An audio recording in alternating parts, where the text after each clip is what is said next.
কুষ্টিয়ার মশান বাজারের বিখ্যাত দুধ চা।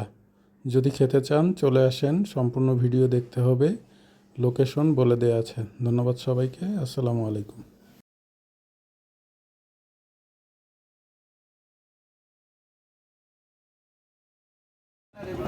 মশানের বিখ্যাত চা নাকি? কি ডবল হিটে দিচ্ছেন? কি কি চা আছে? বন্ধু চা, বান্ধবী চা, মালাই চা, বন্ধু চা, বান্ধবী চা, মালাই চা, দুধ চা। তাহলে এখন কি চা খাওয়াচ্ছেন আমাকে? আপনাকে এখন বন্ধু চা দিচ্ছে। বন্ধু চা দিচ্ছেন? আচ্ছা আচ্ছা। আর সাথে কি পোড়া রুটি দেবেন নাকি? পোড়া রুটি আছে? সবসময় থাকে। কীরকম বিক্রি হয় প্রতিদিন? এই এই একটা ডেক, এক ডেক করে যায় প্রতিদিন।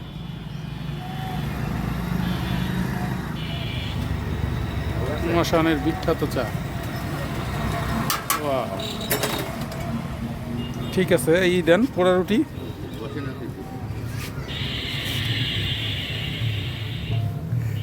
এইটা রাখি, যে পরিমাণ দিছে এর ভিতরে ই করেন।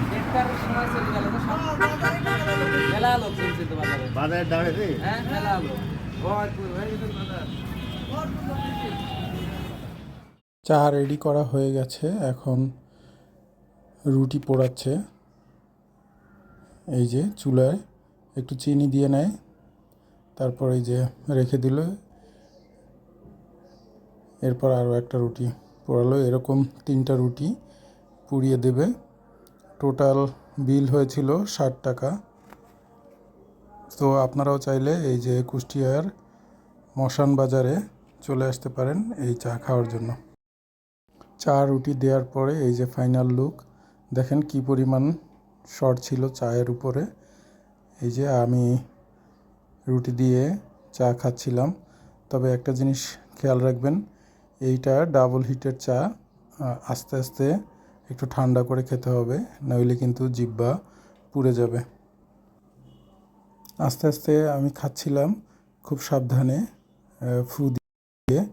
দেখেন ধোঁয়া উঠছে, আর ডাবল হিটের চা প্রচণ্ড গরম থাকে, সুতরাং ঠান্ডা আস্তে আস্তে খেতে হবে, খুব তাড়াহুড়া করা যাবে না। তো আপনারাও চাইলে এই মশান বাজারে চলে আসতে পারেন এই চা, মালাই চা এবং পোড়া রুটি খাওয়ার জন্য। এটা ত্রিমোহনী থেকে মেহেরপুরের দিকে যেতে রাস্তার বাম সাইডে মশান বাজারে এই চাটা পাওয়া যায়। আপনারাও এখানে এসে এই চায়ের স্বাদ গ্রহণ করতে পারেন, খুব ভালো লাগবে। আর একটা জিনিস বলতে চাই, সেটা হলো এই চাটা সকাল থেকে শুরু হয়, তবে বিকালে আসলে দুধটা ঘন হয়, তখন খেয়ে টেস্ট পাবেন। ধন্যবাদ সবাই।